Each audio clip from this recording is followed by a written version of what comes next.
شروع اللہ کا نام لے کر جو بڑا مہربان نہایت رحم والا ہے۔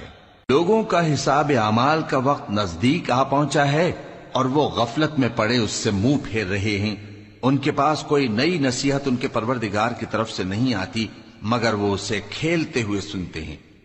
ان کے دل غفلت میں پڑے ہوئے ہیں اور ظالم لوگ آپس میں چپ کے باتیں کرتے ہیں کہ یہ شخص کچھ بھی نہیں مگر تمہارے جیسا آدمی ہے، تو تم آنکھوں دیکھے جادو کی لپیٹ میں کیوں آتے ہو؟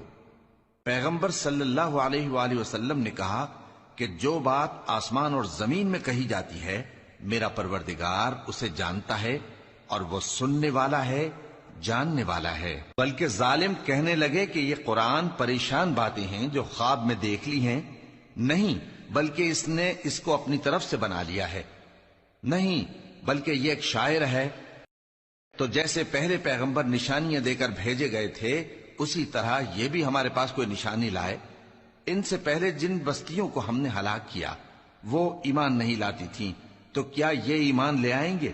اور ہم نے تم سے پہلے آدمی ہی پیغمبر بنا کر بھیجے جن کی طرف ہم وہی بھیجتے تھے۔ اگر تم نہیں جانتے تو جو یاد رکھتے ہیں ان سے پوچھ لو۔